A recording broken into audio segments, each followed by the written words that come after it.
Sa ICC or something. Matagal na yung hinahabol ng mga putang ina.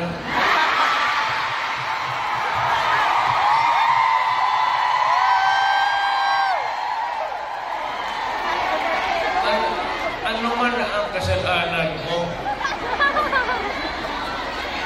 na ginawa ko man ang lahat sa panahon ko para may kunting katahimikan at mapayapa ang buhay ng Pilipino.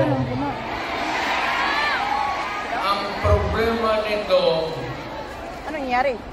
Ayaw ko kung ang tingin ng